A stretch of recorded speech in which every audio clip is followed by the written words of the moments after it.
வணக்கம். இலவசங்களுக்கு எதிரான வழக்கு உச்ச நீதிமன்றத்தில் தொடரப்பட்டு விசாரணை நடைபெற்று வருகிறது. தேர்தலில் இலவசங்களை அறிவிப்பது இன்னும் எவ்வளவு காலம் தொடரும் என்று உச்ச நீதிமன்ற தலைமை நீதிபதி சூரியகாந்த் அவர்கள் கேள்வி எழுப்பியிருக்கிறார். அனைத்து அரசியல் கட்சிகளும் இதுபோன்ற எண்ணங்களை மறுபரிசீலனை செய்ய வேண்டும் என்றும் தெரிவித்திருக்கிறார். இலவசங்களை பெற எங்கிருந்து நிதி பெறப்படுகிறது என பிரமாண பத்திரம் தாக்கல் செய்ய தமிழக அரசுக்கு உத்தரவு பிறப்பித்திருக்கிறார். நிதியை சேமித்து வைத்து கல்வி நிலையங்கள் கட்டப்பட்டால் மாணவர்கள் உள்ளிட்ட அனைவருக்கும் பயனுள்ளதாக இருக்கும் என்றும் அவர் தெரிவித்திருப்பது குறிப்பிடத்தக்கது.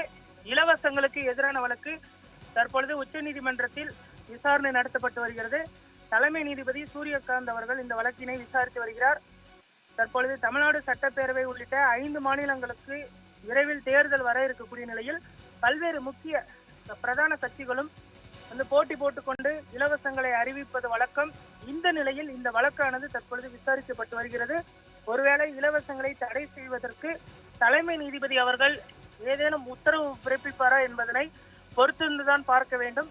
குறிப்பாக மகளிருக்கு உதவித்தொகை, அதே போன்று இலவச மிக்சி, கிரைண்டர், டிவி உள்ளிட்ட பல்வேறு முக்கிய பொருட்களும் இலவசங்கள் வாயிலாக வழங்கப்பட்டு வருகிறது.